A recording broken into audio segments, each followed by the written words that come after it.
ಸ್ನೇಹಿತರೆ ನಮಸ್ಕಾರ. ಈ ವಿಡಿಯೋದಲ್ಲಿ ನೀವೇನು ನೋಡ್ತಾ ಇದ್ದೀರಲ್ಲ, ಈ ಮಹಾನ್ ಭಾವನೆ ಹೆಸರು ಯಾವನಿಗೆ ಬೇಕು? ಇವನು ತಿಳ್ಕೊಂಡು ನಾವು ಮಾಡಬೇಕಾಗಿರೋದು ಏನು? ಸದ್ಯಕ್ಕೆ ಇವನೊಬ್ಬ ಪೊಲೀಸು. ನನ್ನ ಕಣ್ಣಿಗೆ ಇವನೇನು ಪೊಲೀಸ್ ಥರ ಕಾಣ್ತಾ ಇಲ್ಲ ಬಿಡಿ. ಇವನನ್ನು ಹಿಡ್ಕೊಂಡಿರೋದು ಯಾರು ಗೊತ್ತಾ? ಅವರು ಪೊಲೀಸು.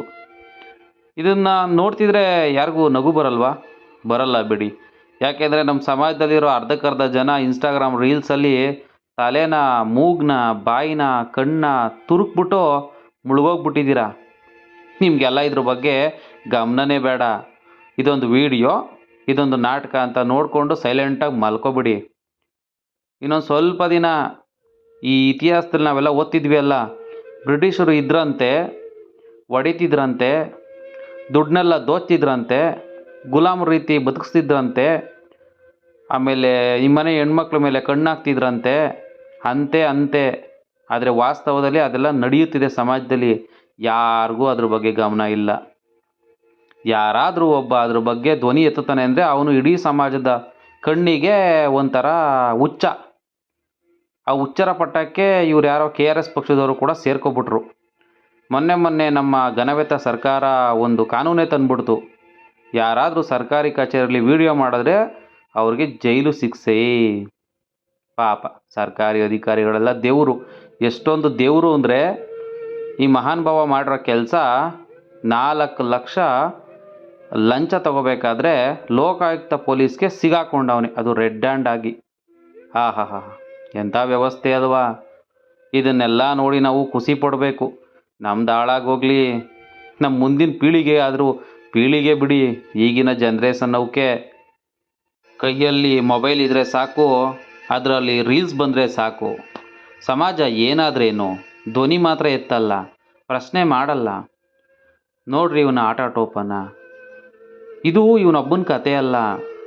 ಇಡೀ ಪೊಲೀಸ್ ವ್ಯವಸ್ಥೆಯಲ್ಲೇ ಅದೆಷ್ಟೋ ಕೆಟ್ಟ ಹುಳುಗಳು ಈ ರೀತಿ ಸೇರಿಕೊಂಡು ನಿಜವಾಗಲೂ ಶಿಸ್ತುಬದ್ಧವಾಗಿ ಕೆಲಸ ಮಾಡುತ್ತಿರುವ ಅದೆಷ್ಟೋ ಪೊಲೀಸ್ ನವರಿಗೆ ಕೂಡ ಅವಮಾನ. ಇಡೀ ಕರ್ನಾಟಕದ ಪೊಲೀಸ್ ಅಂದರೆ ಒಂದು ರೀತಿಯ ಹೆಮ್ಮೆ ಕಣ್ರಿ. ಬೇರೆ ರಾಜ್ಯದವರು, ಬೇರೆ ದೇಶದವರು ಕೂಡ ಸೆಲ್ಯೂಟ್ ಮಾಡುವಷ್ಟು ದೊಡ್ಡ ದೊಡ್ಡ ಅಧಿಕಾರಿಗಳು ಪೊಲೀಸ್ ವ್ಯವಸ್ಥೆಯಲ್ಲಿ ಬಂದು ಹೋಗಿ ಇವತ್ತು ಇಂಥ ನಾಲಾಯಕಗಳನ್ನ ನೋಡಿ ಅಸಹ್ಯ ಪಡ್ತಾ ಇದ್ದಾರೆ. ಎಂತಹ ಕೆಟ್ಟ ಮಟ್ಟಕ್ಕೆ ಲಂಚ ಅನ್ನೋದು ಹೋಗಿದೆ ಅಂದರೆ ಇದು ಇವ್ರು ತಪ್ಪಲ್ಲ. ಯಾಕೆಂದರೆ ಇವರೊಂದು ಟ್ರಾನ್ಸ್ಫರ್ ತಗೋಬೇಕು, ಒಂದು ಪೋಸ್ಟಿಂಗ್ ಆಗಬೇಕು, ಒಂದು ಪ್ರಮೋಷನ್ ಬೇಕು ಅಂದರೆ ಕೋಟಿ ಸುರಿಬೇಕು. ಒಂದು ರೀತಿ ಇವತ್ತು ರಾಜಕೀಯ ವ್ಯವಸ್ಥೆ ತುಂಬ ಹೀನಾಯ ಪರಿಸ್ಥಿತಿಗೆ ಹೋದರೂ ಆ ರಾಜಕೀಯ ವ್ಯವಸ್ಥೆಯನ್ನು ಕೂಡ ಜೈಕಾರ ಮಾಡುವಂತಹ ನಾಲಾಯಕಗಳ ಮಧ್ಯೆ ನಾವು ನೀವೆಲ್ಲ ಬದುಕ್ತಾ ಇದ್ದೀವಿ. ಇವತ್ತು ಮಧ್ಯಮ ವರ್ಗದ ಜನಗಳು ಒಂದು ರೀತಿಯ ನಾಯಿಪಾಡು. ಇವತ್ತು ವಾಸ್ತವದಲ್ಲಿ ಅವರ ಬದುಕು ನಾಯಿಪಾಡು. ಹೇಳೋರಿಲ್ಲ, ಕೇಳೋರಿಲ್ಲ. ಇದು ಹಿಂಗೆ ನಡ್ಕೊಂಡು ಹೋದರೆ ಅದೇಗೋ ಹೇಳಿದ್ರಲ್ಲ, ಮಾಡಿದ್ದುಣ್ಣೋ ಮಾರಾಯ ಅಂತ. ಎಲ್ಲಿಯವರೆಗೂ ನೀವೆಲ್ಲ ಸೈಲೆಂಟಾಗಿ ನನಗೂ ಇದಕ್ಕೂ ಸಂಬಂಧ ಇಲ್ಲ ಅಂತ ಬದುಕ್ತಿರೋ ಅಲ್ಲಿಯವರೆಗೂ ಇದೆಲ್ಲ ನಡೆಯುತ್ತೆ. ಆದರೆ ಒಂದು ಅರ್ಥ ಮಾಡ್ಕೊಳ್ಳಿ, ಇವತ್ತು ಇವರು ಬೆಳಕಿಗೆ ಬಂದರು ಅಂತ ಈ ವಿಡಿಯೋ ಇವತ್ತು ವೈರಲ್ ಆಗ್ತೈತೆ. ಆದರೆ ಅದೆಷ್ಟೋ ಭ್ರಷ್ಟಾಚಾರಗಳು, ಅದೆಷ್ಟೋ ಹೀನಾಯ ಕೃತ್ಯಗಳು ಪೊಲೀಸ್ ವ್ಯವಸ್ಥೆಯಲ್ಲಿ ಅಗಾಧವಾಗಿ ನಡೆಯುತ್ತಿದ್ರೂ ಕೂಡ ಬೆಳಕಿಗೆ ಬರ್ತಾ ಇಲ್ಲ.